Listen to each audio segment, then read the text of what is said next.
Assalamualaikum warahmatullahi wabarakatuh. Perkenalkan, nama saya Muhammad Said Buhori, mahasiswa Perencanaan Wilayah dan Kota Universitas Jember. Pada kesempatan kali ini saya akan membahas tentang pengenalan tools dasar ArcGIS, yang mana pada video kali ini saya akan membahas 4 poin ditambah dengan video praktek nantinya. Yang akan saya bahas, materi yang akan saya bahas pada kesempatan kali ini yaitu SIG, tahu sistem informasi geografis, terus data spasial, format data spasial, dan ArcGIS, teman-teman. Nah, apa itu ArcGIS? ArcGIS itu merupakan perangkat lunak yang menerapkan sistem informasi geografis atau SIG, teman-teman. ArcGIS ini banyak dipakai oleh orang yang berkepentingan dalam informasi geografis seperti perencanaan, terus teknik lingkungan bisa juga, terus geodesi dan teknik sipil, dan masih banyak lagi, teman-teman. Terus terlebih dahulu sebelum kita masuk kepada praktek, kita harus mengetahui dasar-dasar yang harus diketahui, yang wajib diketahui oleh orang yang ingin belajar ArcGIS ini, teman-teman. Nah, SIG itu sering kita sebut dengan GIS, teman-teman, Geographic Information System. Jadi sistem informasi geografis itu merupakan komponen yang terdiri dari perangkat keras, perangkat lunak, data geografis, dan sumber daya manusia yang bekerja sama secara efektif untuk memasukkan, menyimpan, memperbaiki, memperbaharui, mengelola, memanipulasi, mengintegrasikan, menganalisa, dan menampilkan data dalam suatu informasi berbasis geografi. Nah, SIG ini, teman-teman, erat kaitannya dengan sistem komputer. Walaupun pada dasarnya bisa dikerjakan secara manual, tapi dengan perkembangan zaman ini, maka sistem komputer dinilai membantu para pemangku kepentingan dalam sistem informasi geografis ini untuk memberikan pekerjaan yang lebih efisien dan efektif.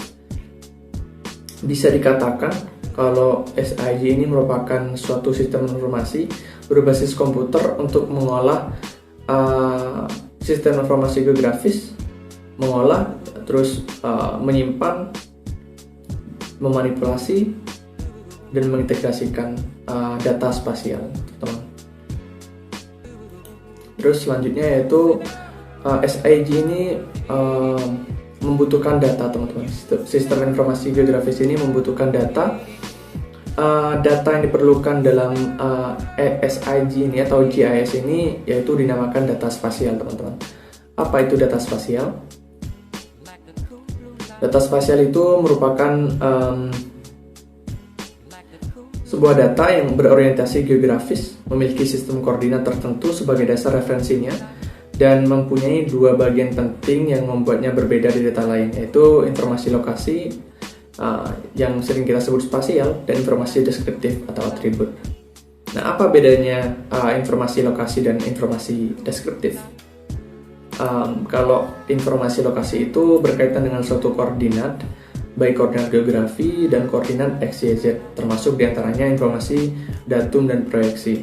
Nah, kalau informasi deskriptif itu lokasi yang memiliki beberapa keterangan yang berkaitan dengannya, berkaitan dengan lokasi ini, teman-teman, seperti jenis vegetasi, populasi, luasan, kode pos, dan sebagainya. Setiap data mestinya mempunyai format, kan, teman-teman. Format data spasial itu ada dua, teman-teman. Ada data vektor, terus yang kedua itu data raster.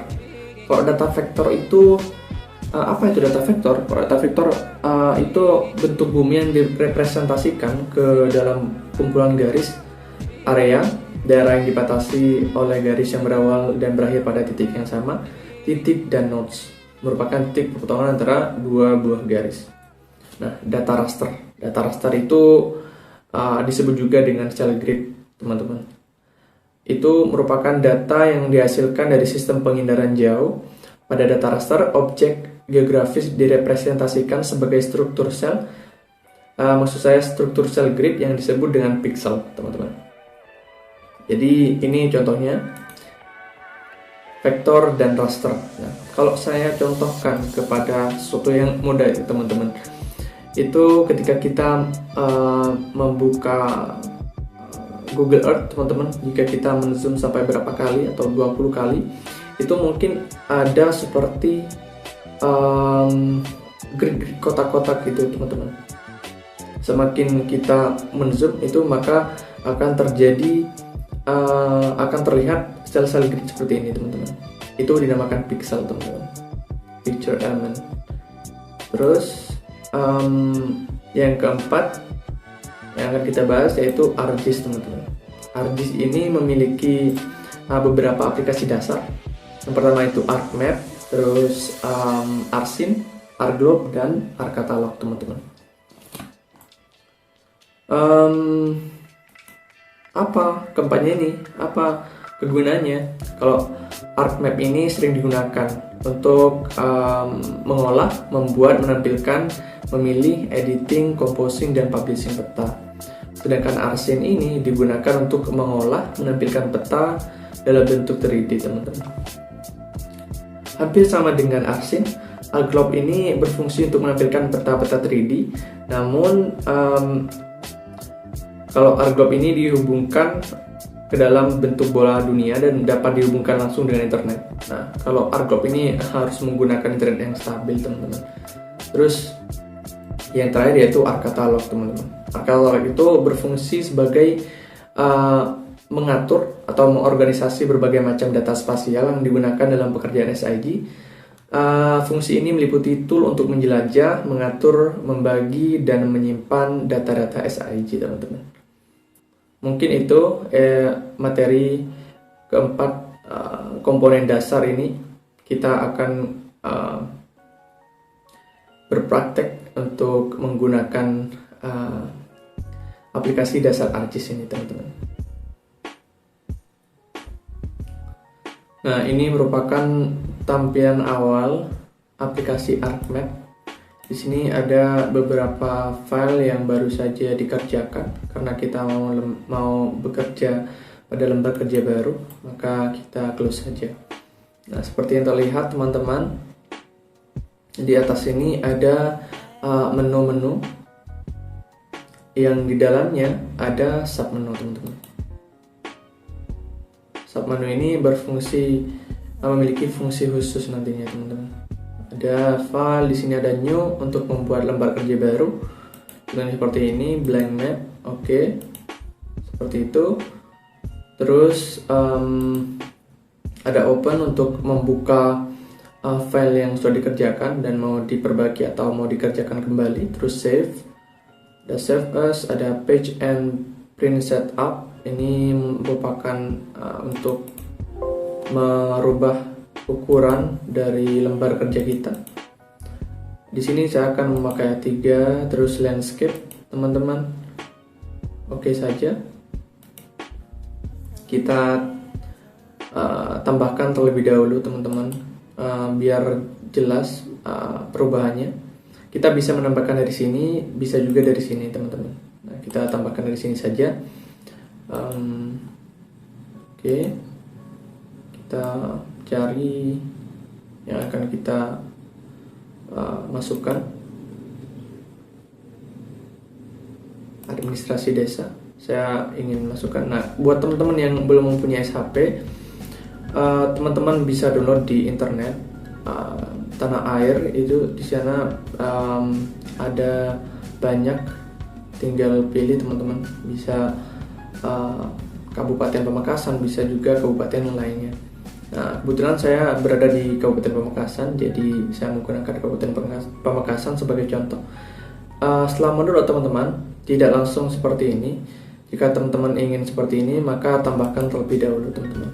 Nah, cari folder yang ada tadi, tempat download tadi, seperti itu. Jadi saya ingin menambahkan administrasi desa di sini. Terlihat bahwa ini merupakan administrasi desa Pamekasan, teman-teman. Kita lanjutkan.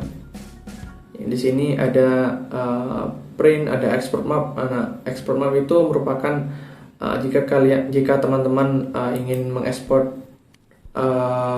datanya, kalau sudah selesai itu tinggal save atau export di sini. bisa menggunakan beberapa tipe, bisa JPG, ada PNG di sini dan lain-lain sebagainya. Ada resolusi bisa berapapun di sini, 500 contohnya nantinya. Ini sudah cukup biasanya seperti itu. Jadi mungkin ini yang ada di menu file. Ada analyze mode maksud saya, terus ada undo kalau diedit ini, terus view kalau data view seperti ini, kalau layer view seperti ini teman-teman. Terlihat kalau yang kita rubah tadi dari portrait ke landscape teman-teman. Nah, ada scroll bars, ada rulers. Jika teman-teman ingin memunculkan seperti ini, tinggal klik saja teman-teman, rulers. Ada grid, ada data frame properties. Ini seperti yang saya terangkan tadi teman-teman, ada informasi lokasi dan informasi deskriptif. Ini informasi lokasi teman-teman. Ada koordinatnya, kita pilih saja WGS 8 UTM zone 49S. Itu merupakan zona Pamekasan, zona UTM. Ini merupakan informasi lokasi ya teman-teman, datum dan proyeksi. Langsung saja, oke. Seperti itu. Jadi selanjutnya selanjutnya ini refresh, ada pause, drawing, bookmark, terus insert, ada data frame di sini. Coba kita tambahkan teman-teman. Nah, ini bisa berfungsi macam-macam sih teman-teman, tapi biasanya orang-orang itu menambahkan ini untuk info lokasi peta atau petunjuk lokasi peta, atau kita kenal sebagai peta inset teman-teman. Terus lanjut, ada title untuk menambahkan judul, teks itu untuk memberikan keterangan atau teks di sini. Terus dynamic line, legend atau legenda kita kenal. Nah, note arrow itu petunjuk utara, arah utara. Scale bar ini kita lihat ada banyak di sini untuk petunjuk arah utaranya. Terus scale bar ini untuk skala teman-teman. Skala bisa memilih. Contohnya saya ingin memilih ini sebagai contoh. Oke, kita pindah seperti ini. Ada skala juga. Biasanya ini tergantung ini teman-teman. Skala ini tergantung di sini. Otomatis biasanya di sini. Ada picture itu digunakan untuk teman-teman yang ingin menambahkan gambar. Selection, geoprocessing.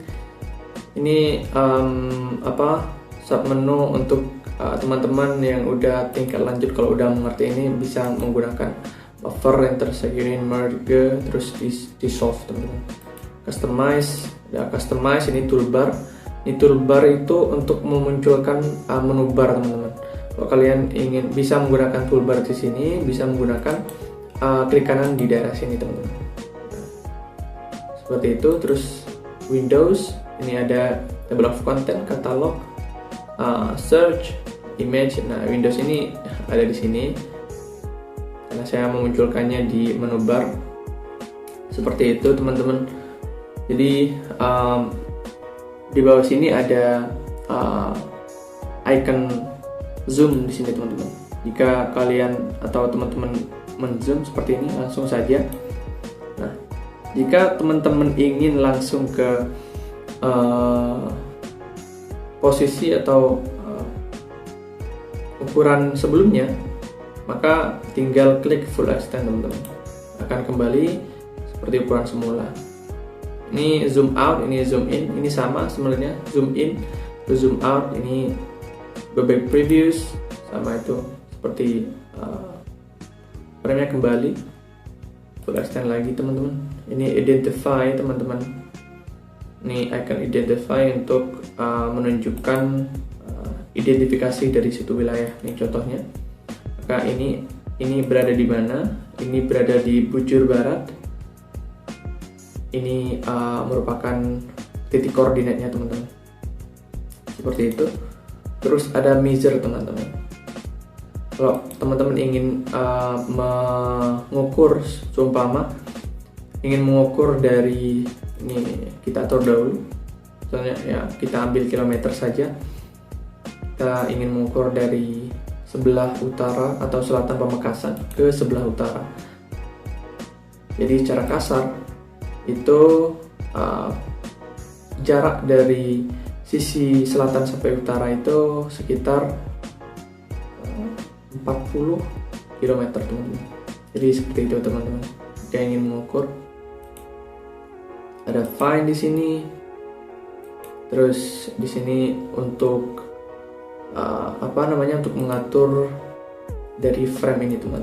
Contohnya brightness, terus transparency, adjust contrast, terus ini punya transparansi teman-teman. Semakin tinggi maka semakin transparan teman-teman. Jadi seperti itu fungsinya. Nah di sini teman-teman, seperti yang teman-teman lihat, table of content ini fungsinya untuk seperti daftar isi. Table of content ini bisa berfungsi untuk menyusun data spasial yang ada di sini teman-teman. Bisa menyusun, bisa menghapus, bisa menduplikat dan lain-lain teman-teman. Nah, saya ketinggalan tadi teman-teman. Nah, dalam data spasial ini, data vektor ini ada 3. Ada line, berupa line, ada berupa titik teman-teman, ada berupa poligon. Seperti itu teman-teman. Nah, karena saya ingin mengubah ini, jika teman-teman ingin mengubah warnanya, tinggal klik saja teman-teman. Klik saja, hijau contohnya. Oke, nah, mungkin seperti itu teman-teman. Karena saya ingin memunculkan nama-nama, tapi menurut saya terlalu banyak. Jadi kita dissolve kan. Kita dissolve.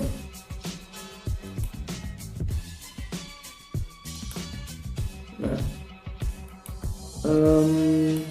ini administrasi desa. Kita contohkan. Nah, administrasi desa itu saya ingin munculkan kecamatannya saja teman-teman. Jadi klik kanan, open atribut. Ini saya ingin munculkan kecamatannya. Ini ada Pamekasan, ada Propo. Ini saya yakin ini merupakan WA DMKC, ini merupakan kecamatan teman-teman. Karena saya tinggal di sini, jadi saya tahu.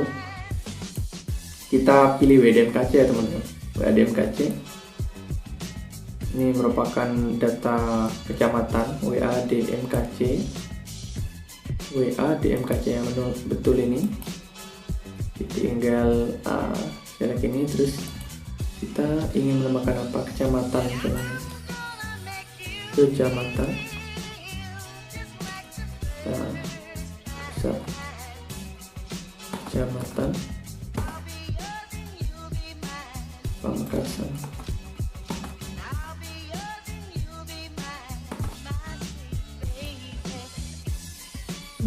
Sudah tercentang. Oke. Kita tunggu prosesnya. Nah, akan jadi seperti ini teman-teman. Kita close saja di sini. Ini merupakan data desa. Ini merupakan data kecamatan. Kita hapus saja ini karena terlalu banyak datanya.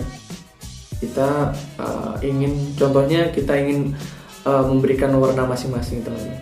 Masing-masing ini mau diberikan warna berbeda contohnya. Kita bisa klik properties di sini, terus di simbologi, terus kategoris di sini. Kita pilih warnanya. Ini kita ambil ini saja teman-teman. Coba ini saja, terus add all values. Jadi akan jadi seperti ini teman-teman. Nah, kalau teman-teman ingin memberikan nama-nama di sini, tinggal klik kanan di sini, terus properties, label, WDMKC. Ini jangan lupa dicentang teman-teman. Placement properties ini remove duplicate labels biar yang sama namanya bisa dihapus. Contohnya apply, coba kita lihat ini sudah berfungsi teman-teman. Sudah kita lihat ini teman-teman, Kecamatan Pakung dan lain-lain. Jadi itu dulu teman-teman untuk data vektor. Kita ingin mempraktekkan atau ingin menunjukkan ke teman-teman kalau contoh dari, kita hapus video, contoh dari apa namanya, contoh dari data raster teman-teman. Kita lihat data di sini, saya menyimpannya di ECW. Oh ya, Planet di sini. Kita lihat yang saya punya adalah data raster Sidoarjo. Kita lihat, kita zoom teman-teman, kita buktikan data raster itu terpengaruh oleh zoom, tergantung dari pixel teman-teman. Kita lihat, maka akan terlihat, semakin terlihat kotak-kotak ini teman-teman. Jadi ini yang dinamakan data raster teman-teman. Kita kembali coba. Nah, ini yang saya download itu masih resolusi kecil teman-teman. Kita coba untuk menampilkan yang resolusi besar, pixelnya itu lebih besar dari ini. Kita contohkan, kita coba zoom teman-teman, kita fullkan zoomnya. Apakah ada semacam kotak atau cell grid? Tidak ada teman-teman, karena saya mendownloadnya dalam resolusi tinggi, pixel yang besar, jadi tidak kelihatan kotak-kotaknya seperti itu teman-teman. Jadi itu aja teman-teman untuk penjelasan tentang ArcMap. Di sini kita lanjut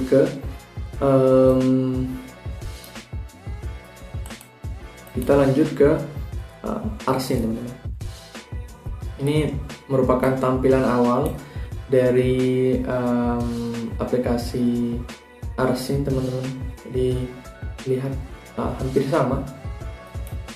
Saya ingin hanya memperlihatkan ke teman-teman karena durasinya sudah panjang. Jadi saya ingin memperlihatkan fungsi dari Arsin ini teman-teman. Kita klik kanan, add data, terus saya udah punya bahannya teman-teman. Jadi buat teman-teman yang mau ingin tahu caranya gimana, komen aja di bawah. Udah, ini di sini kita sudah coba, kita cari terlebih dahulu karena saya sudah punya bahannya. Matawaru sini, sini, oke. Ada bahan, ada, kita masukkan satu persatu yang dibutuhkan. Ini jalan, udah itu aja. Coba kita, nah ini teman-teman datanya yang tadi saya masukkan. Nah, kita ingin membuatnya 3D kan teman-teman. Ini belum 3D, masih 2D ini teman-teman. Terus kita klik kanan, properties, terus extrusion ini centang nih teman-teman, centang. Terus kita lantai ini terus dikali 4 teman-teman, karena rata-rata bangunan itu mungkin 4, kita analogikan 4 teman-teman, 4 meter. Oke, kita pilih base height. Oke, nah, ini udah kelihatan 3D kan teman-teman. Nah, ini merupakan fungsi dari Arsin. Nah, itu teman-teman. kita ingin membuat lagi kurang tinggi kayaknya teman-teman. Kita analogikan 10 meter teman-teman, biar kelihatan. 10 kali 10 teman-teman, biar sedikit kelihatan. Nah ini teman-teman, ini merupakan fungsi dari Arsin teman-teman, membuat peta geografi dengan bentuk 3D. Ini coba kita jalan warna merah. Coba kita warna merah. Ini jalannya, terus ini untuk sama dengan tadi teman-teman, buat ngatur. Ini lebih ke shading, smooth shading, flat shading. Ini keren, terlihat keren teman-teman. Jika kalian ingin membuat seperti ini, tinggal ke Arsin saja teman-teman. Jadi gitu aja teman-teman untuk Arsin. Kita lanjut ke Artglobe teman-teman. Now, oke, kita ke Artglobe. Sebelum belum memberikan shortcut ke Artglobe, kita cari di sini Artglobe. Nah di sini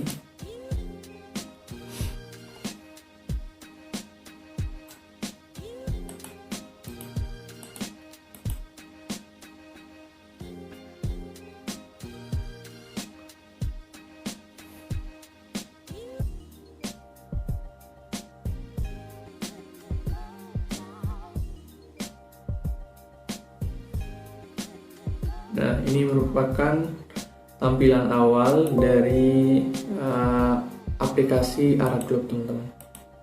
Ini terlihat, ini harusnya kalau datanya atau data internet kita itu cepat, mungkin bisa membuat ini teman-teman, karena Artglobe ini harus memiliki internet yang stabil teman-teman. Jadi seperti itu. Mungkin saya hanya ingin memberikan gambaran tentang Artglobe ini. Kita akan bahas tentang ArcCatalog teman-teman. ArcCatalog teman-teman. ArcCatalog, kita tunggu.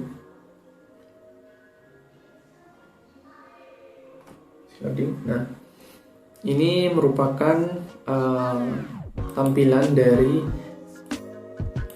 ArcCatalog. Ini jadi gini teman-teman. Kalau kita melihat di folder teman-teman, kita tidak akan menemukan seperti ini.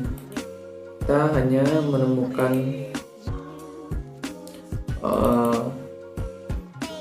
file-file seperti ini.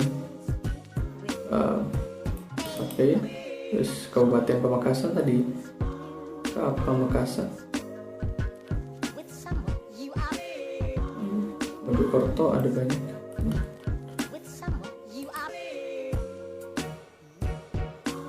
Saya simpan di Pamekasan ini. Jadi yang terlihat adalah ini teman-teman, tidak terlihat seperti SHP yang di ArcCatalog. Ini fungsi ArcCatalog untuk melihatnya seperti ini teman-teman. Nah, terlihat bahwa ArcCatalog ini berfungsi untuk melihat dan mengatur dari data-data SHP atau data-data spasial. Itu mungkin itu saja yang saya sampaikan untuk video kali ini. Terima kasih teman-teman telah menonton video kali ini. Kurang lebihnya saya mohon maaf. Mungkin ada kekurangan salah kata dan lain-lain. Saya mohon maaf sebesar-besarnya. Assalamualaikum warahmatullahi wabarakatuh.